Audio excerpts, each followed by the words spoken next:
40-50 సంవత్సరాల ఒక మనిషి నిజ జీవితాన్ని కేవలం 2-3 గంటల సినిమాలో చూపించవచ్చా అంటే అది సాధ్యం కాదు. కానీ చాలా సినిమాలు చూసుంటాం. ఆ సినిమా చూస్తే కొంతమంది క్యారెక్టర్స్ సంబంధించిన నిజ జీవితాన్ని, పూర్తి జీవితాన్ని చూసినంత ఫీలింగ్ కలుగుతుంది. ఈ మధ్య కాలంలో 23 అనే ఒక సినిమా పేరు 23. ఆ మూవీ స్ట్రీమింగ్‌కొచ్చింది. ఆహా ఓటీటీ ప్లాట్‌ఫామ్‌లో తెలుగు లాంగ్వేజ్‌లో స్ట్రీమింగ్ అవుతుంది. రాచకొండ డైరెక్టర్‌గా పనిచేశారు.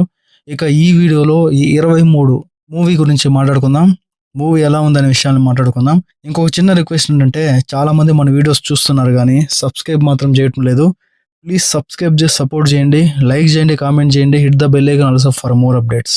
ఇక ఈ 23 మూవీ ఎలా ఉందనే విషయానికి వస్తే, బహుశా చాలా మందికి నచ్చచ్చు, నచ్చకపోవచ్చు. లోతైన భావాలతో చూస్తే గనక ఖచ్చితంగా నచ్చి తీరుతుంది. స్టార్టింగ్ ఒక 20 నిమిషాల వరకు మూవీ అలా వెళ్తుందన్నమాట. ఏంద్రా ఈ మూవీ అనిపిస్తది. కానీ ఆ తర్వాత హీరో ఎప్పుడైతే జైలుకి వెళ్తాడో అక్కడి నుండి కూడా మూవీ అనేది ఒక కొత్త పంతంలోకి అడుగు పెడుతుంది. ప్రతి ఒక్కరిని ఎంటర్టైన్ చేస్తుంది.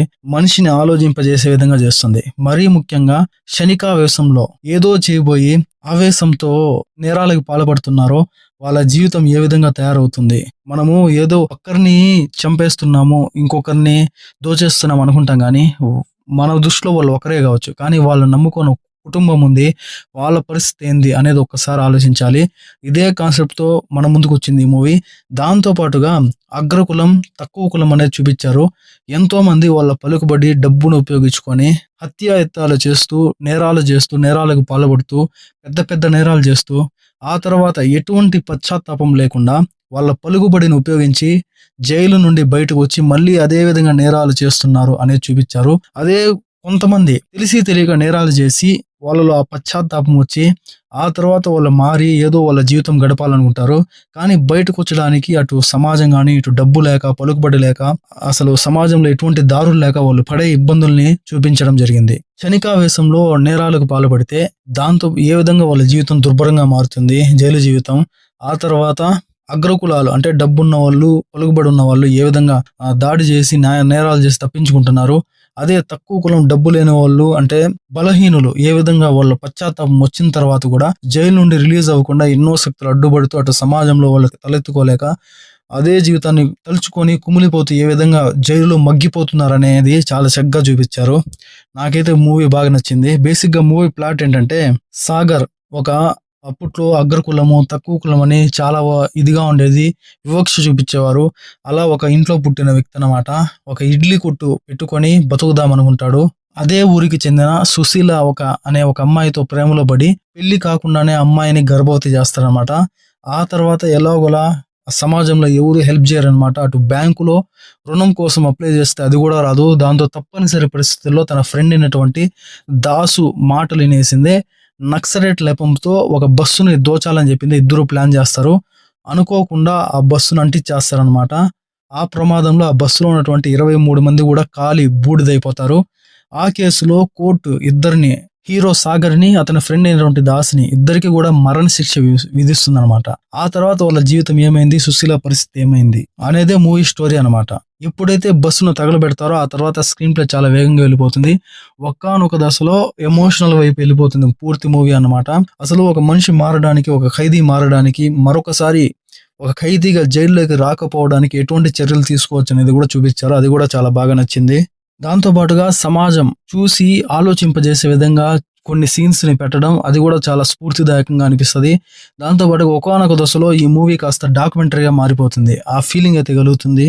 మూవీ అంతటా కూడా 3 కీలకమైన సీన్స్ అయితే చూపించారు. ఒకటి, గుంటూరు జిల్లాలో 1991 సంవత్సరంలో దళితులపై అగ్రవర్ణాలు దాడి చేసి 8 మందిని మర్డర్ చేస్తారు. కానీ ఆ అగ్రవర్ణాలకు సంబంధించిన ముద్దాయిల్ని కోర్టు ఎటువంటి శిక్ష లేకుండా, రుజువు లేదని ఒకే ఒక కారణంతో వదిలేస్తుంది అనమాట. ఇక రెండవ సంఘటన, 1997 సంవత్సరంలో పరిటాలను హత్య చేయడానికి మద్దల చెరువు సూరి చేసిన జూబ్లీ హిల్స్ బాంబు కేసులో 28 మంది అమాయకులు మృత్యువాత పడతారు. కానీ నిందితులకు సత్ప్రవర్తన పేరుతో శిక్ష నుంచి మినహాయింపు చేసి రిలీజ్ చేస్తుంది కోర్టు అయితే. ఇక మూడవ సంఘటన, చిలకలూరిపేట బస్సు దహనం కేసులో సాగర్, దాస్ ఇద్దరికి కూడా సంబంధం ఉందని నెపంతో సాక్ష్యాలు లేకపోయినా మరణ శిక్ష విధిస్తానమాట. అందుకు కారణం వారిద్దరూ తక్కువ కులం కావడమే అనే ఒక అనుమానం కలుగుతుంది. ఇలా సమాజాన్ని ప్రభావితం చేసే వారికి ఒక న్యాయం అన్నమాట. ఇక్కడ సాక్ష్యాలు లేకపోయినా తక్కువ కులం అనే నెపంతో వీళ్ళిద్దరికీ కూడా మనశ్శిక్ష విధిస్తారు. వాళ్ళు సత్ప్రవర్తన వచ్చినా కూడా బయటికి రిలీజ్ కాకుండా ఎన్నో శక్తులు అడ్డుకుంటూ ఉంటాయి. వాళ్ళకి సాయం చేసే వాళ్ళు ఎవరు ఉంటారు అనమాట. అసలు వాళ్ళ పక్క వాదించడానికి కూడా ఎవరు సిద్ధపడరు. ఈ విధంగా సమాజంలో జరిగినటువంటి కొన్ని సంఘటనల్ని ఆధారంగా చేసుకొని మూవీ అయితే తీయడం జరిగింది. మూవీ కూడా చాలా ఆలోచింపజేసే విధంగా ఉంటది. ఒక మనసు లోతైన భావాలతో కనుక మూవీ చూస్తే ఖచ్చితంగా ప్రతి ఒక్కళ్ళు ఒక మార్పు అనేది ఖచ్చితంగా వచ్చి తీరుతుంది. దాంతో పాటుగా ఖైదీలుగా ఉన్న వారిలో వాళ్ళ మరొకసారి ఖైదీలుగా జైలుకు రాకూడదని చెప్పిందే. ఈ విధంగా వాళ్ళ మార్పు తీసుకురావచ్చు అని చూపించిన సీన్స్ కూడా చాలా వరకు బాగున్నాయి. ఒకానొక దశలో మూవీ చూస్తున్నామా లేదా డాక్యుమెంటరీ చూస్తున్నామా అనే ఫీలింగ్ కలుగుతుంది. అది ఒకటి మైనస్ అనమాట. ఫస్ట్ 20 నిమిషాలు ఇదే మూవీ అనిపిస్తుంది. ఆ తర్వాత ఒక్కసారిగా మూవీ పైన మన ఒపీనియన్ అనేది మారిపోతుంది అనమాట. ఇక సాగర్ క్యారెక్టర్ నటించిన మెయిన్ హీరో తన పేరు వచ్చేసి తేజ అన్నమాట. చాలా బాగా నటించాడు. పలు ఎమోషన్ సీన్స్ లో ప్రతి ఒక్కరిని ఆలోచింపజేసే విధంగా ఆ ఎమోషన్ టచ్ కూడా మనకి ఫీల్ అయ్యే విధంగా నటించాడు. ప్రతి ఒక్కరిని ఇంప్రెస్ చేశాడు. ఇక సుశీల క్యారెక్టర్ లో తన్మయ కూడా చాలా బాగా యాక్ట్ చేసింది. ఈ రెండు క్యారెక్టర్సే మూవీ మొత్తం కూడా ఒక మంచి ఎలివేట్ అయ్యే క్యారెక్టర్స్ అనమాట. మెయిన్ క్యారెక్టర్స్ కూడా వీళ్ళిద్దరూ కూడా చాలా వరకు బాగా నటించారు. మరొక క్యారెక్టర్ లో తాగుబోతు రమేష్ కూడా ప్రతి ఒక్కరిని ఇంప్రెస్ చేశాడనే చెప్పాలి. ఇక రిమైనింగ్ క్యారెక్టర్స్ అన్ని కూడా చాలా వరకు ప్రతి ఒక్కరిని ఇంప్రెస్ చేయడానికి ప్రయత్నించారు. బ్యాక్గ్రౌండ్ మ్యూజిక్ చాలా బాగుంది. సినిమాటోగ్రఫీ బాగుంది. ఈ మూవీకి నా రేటింగ్ వచ్చేసి 2.75/5. ఆహా ఓటీటీ ప్లాట్ఫామ్ లో తెలుగు లాంగ్వేజ్ స్ట్రీమింగ్ అవుతుంది. ఆల్రెడీ మీరు ఈ 23 సినిమా చూస్తుంటే కనుక మీకు ఎలా అనిపించిందో కామెంట్ సెక్షన్ లో కామెంట్ చేయండి.